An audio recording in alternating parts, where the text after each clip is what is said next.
In 1995, I went to the Old Victoria Theatre and watched this production directed by Ong Keng Sen called Descendants of the Yunnan Admiral.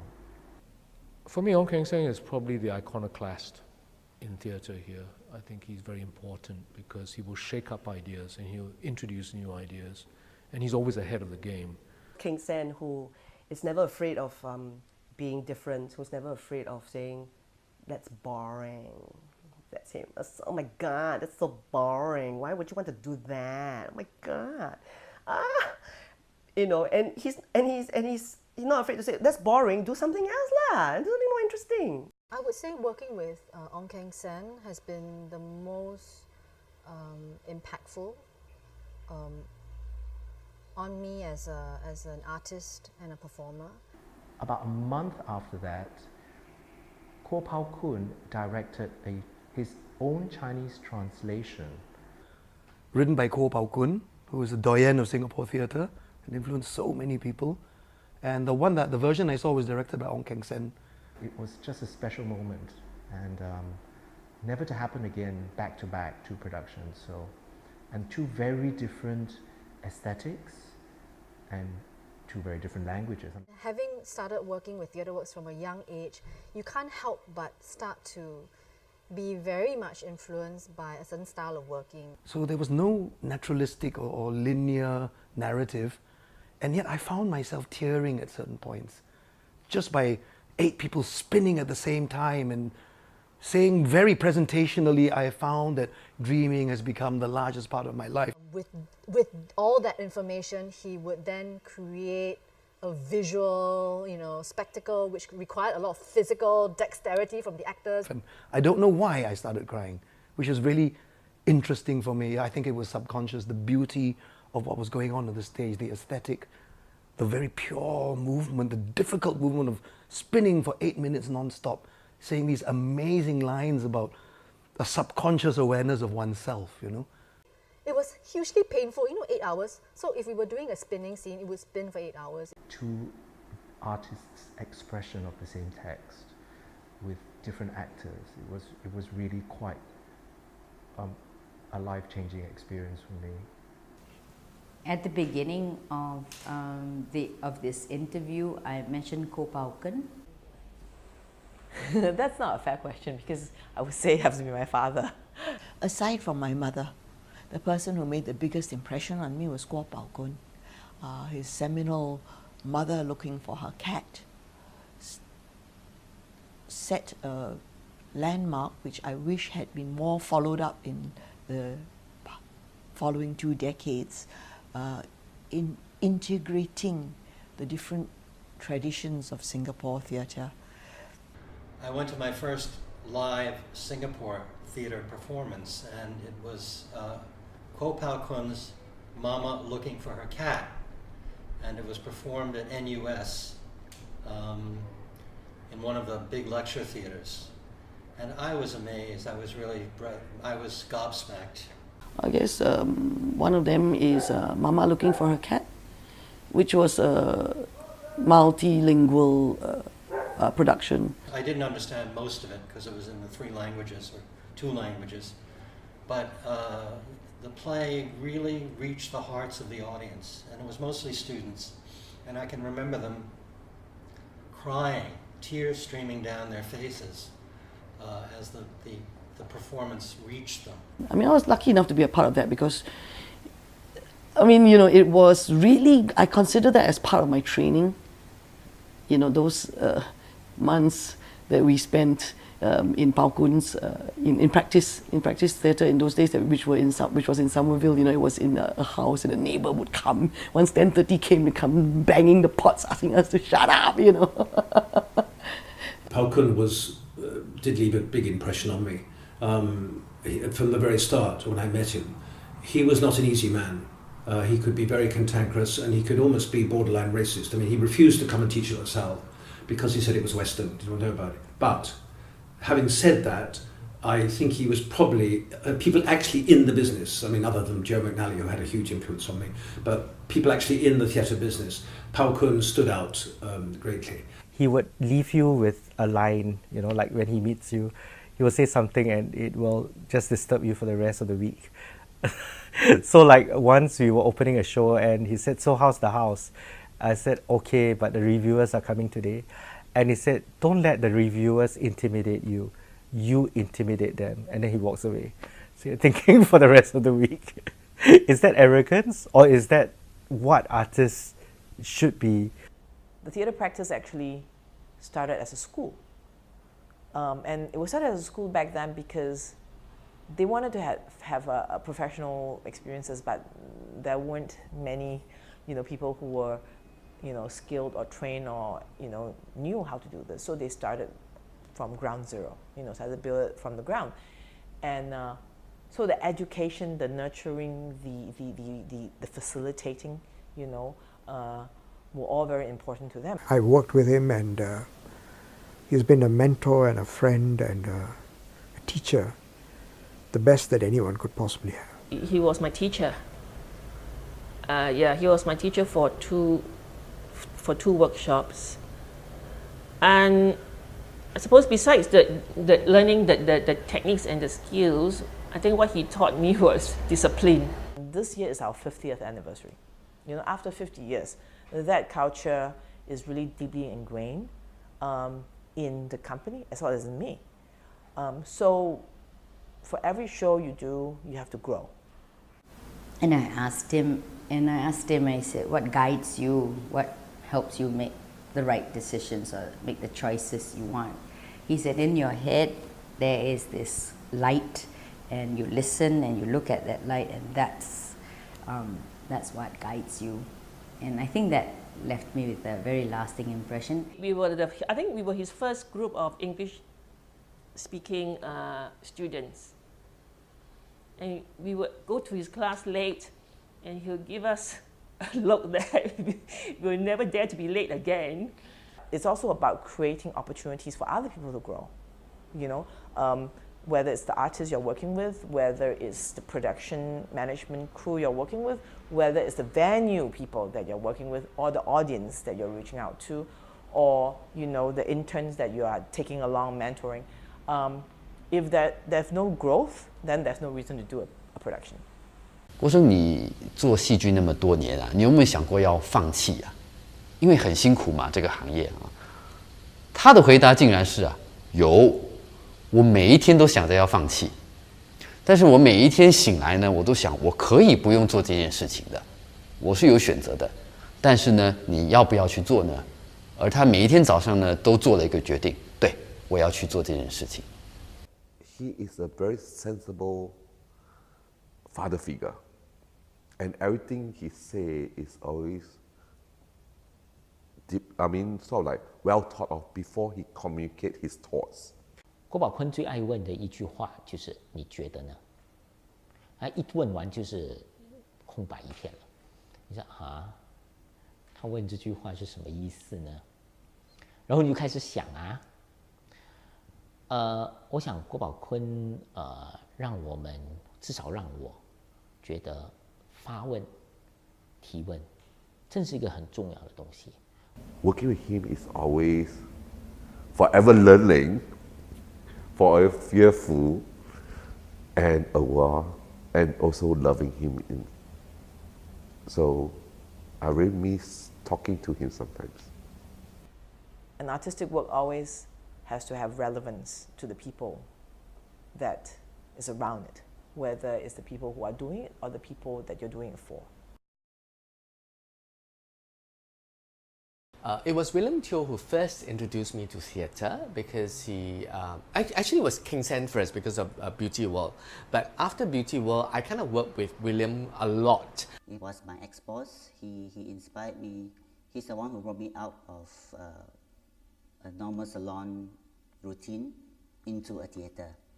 William Teo gave me a very grounded sense of what theatre is in terms of resources. He gave me the eye to look at aesthetics. He's a very fun person to work with. He don't show a lot of temper. He's a very given person. He likes to give. This phrase that he always tells me, or tells all of us, is whatever you do, you must always be beautiful on stage. And even ugly is beautiful. You know, you don't have to be afraid of being ugly on stage, but in the creation of the ugly, it must still be beautiful in that sense. I know it's contradictory, but you kind of know what he's talking about, because that sense of aesthetic is important in theatre, like the clean lines, the purpose of what you're doing on stage, you know, exactly how you're doing it, how you communicate it with the audience and all that. He does a lot of ethnic kind of influence. He does Medea, which he also influenced Indian mix, Javanese mix. So it's very interesting. The one person that has made the most impression on me, without any question, has to be Christina Sargent, who I had about almost 30 years working with. She meant a lot to me as a mentor, and she was the first practitioner to open her doors and say, okay, come, let's train together. And I learned a lot from her, not just her skill, but the way she thought, her passion as a practitioner. She changed a lot of people, and I was one of them. She was always so loving. She was so loving of everyone in theatre. Sometimes, you know, a lot of times we sort of like sit around and complain about this director, complain about this co-actor, but Tina never did. Tina was a true teacher. She really always felt that there was something that everybody could learn, and she was willing to teach it. We were very involved in Stars, so I directed her first, then she directed me. In the Best Little House in Texas. We couldn't use the word hall, Best Little Hall House, in 1985. That was too risque for Singapore. We had to put a star, so it was the Best Little Star House in Texas. So that's interesting how things have moved. It was incredible to watch her direct, how she talked to her actors, how she formulated ideas. You know, they were so vivid, and I think that was just her, you know, as a person. She was able to exude passion and creativity, and you kind of sat that from her, and I did. So we worked together on and off until her very sudden passing last year. And I guess just because we worked so closely together, she was a real inspiration to me, and it was just always a pleasure. She was always laughing. She always found something funny in things, and she was always full of great ideas. And she had a way of making people think in a different way to approach a scene. And she was great. She was also a great person. She's really, really very missed. I think the one person in the local theatre scene that has really left a deep impression on me is Christian Jit, the late Christian Jit. Christian Jit gave me why I do theatre, and having worked with him on several projects, every time we always think that Christian is sleeping, he'll be like nodding apart and things like that. But when he wakes up, or at the end of the performance, the comments that he makes is so astute that maybe he's just in meditation mode, that's what we always joke. He would make really interesting, really exciting choices that I completely didn't understand at that time, or that really blew my mind. And I think it's only much later that, looking back, then I actually understand, oh, that was what he was trying to do. This was how he made the play work. But Christian always asks us questions like, why? What is the emotive reason that you're doing it? What is what does it speak to you in terms of your soul? What does it do to you as an actor? And he really asks such important questions. I would say the production directed by Christian Jit of Stella Korn's Emily or Emerald Hill. Right now, I would say the person who's left the biggest impression in Singapore theatre to date is Ivan Heng. And I think what Christian and Ivan did by having a man play it was I thought, a very radical act. Radical because I think it was also about tracing the roots of what was performance in Peranakan culture and society. He's brought a lot of relevance, and he's daring to say a lot of things that maybe the authorities might frown at, but it's honest and it's truthful. And there's this thing called Wayang Peranakan, right, where you had male cross-dressers who would play female roles. So I thought it was really interesting. It wasn't just experimentation for the sake of it. It was really about trying to reconnect with the roots of Peranakan theatre.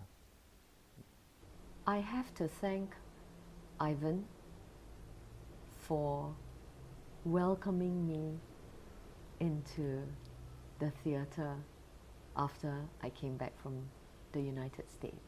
And fighting for the right for that kind of expression, because he doesn't have an agenda, but he just wants to put out the mirror. So he's very brave, and he's very, very relevant. Why he had faith in me when he had never seen me act, you know, I mean, but he did. And thank you for that.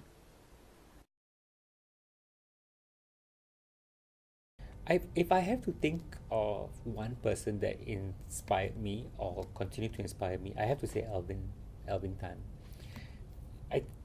Because I was doing theatre before I met him, but kind of just for fun, and I really thought it was for fun because I was going to go to NUS, I was going to do my degree, I was going to graduate, and I was going to be in the media or, you know, in magazines, mass media, PR, whatever it is, and hang out with the cool people and go to fashionista events, and you know, and that was what I thought I was going to do because that's what people in the arts do. There's Alvin Tan from Necessary Stage who always has some sort of idea about a certain thing. You might have expended a lot of ideas about this particular scene, and then he adds one extra thing that sort of like turns things or suddenly makes everything else make sense.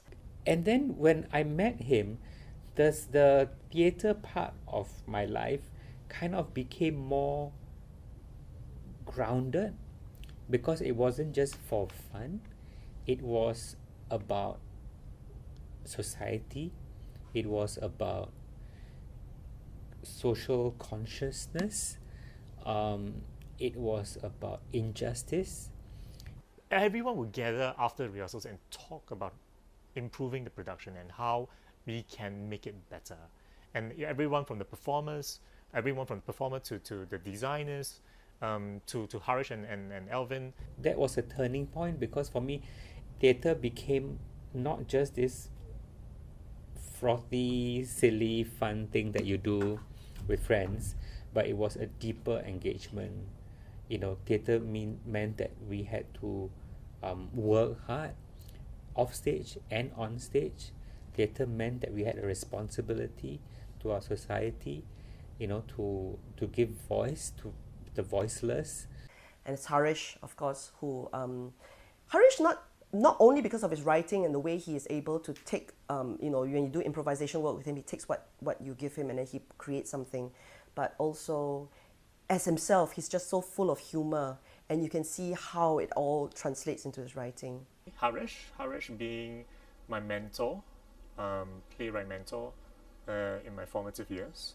We did not have theatre studies at the National University of Singapore.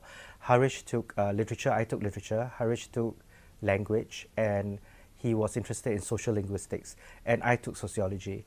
And both of us took English Applied Discourse for a minor, which was creative writing, process writing. So all these modules we took informed our theatre method. Harish is about, I mean, even though he's a playwright and you think about being a playwright is about owning your work, but Harish's ethos has always been about being the collaborator and be the one that supports the director and support the actor and making them shine. So Lanterns Never Go Out became the first play we directed, and also we kind of the genesis of our methodology, you know, of how we develop a local script with a playwright and a director working with actors. Yeah, the seeds were planted in us working through that first play, Lanterns Never Go Out. I've always admired that, and that is something that beyond the playwriting tips and beyond the playwriting lessons that he has given me, it's about that ethos, the ethos for collaboration, the ethos for theatre making that goes above and beyond playwriting. It's about being a human being. It's about being a human being in theatre, and what it means and what it entails.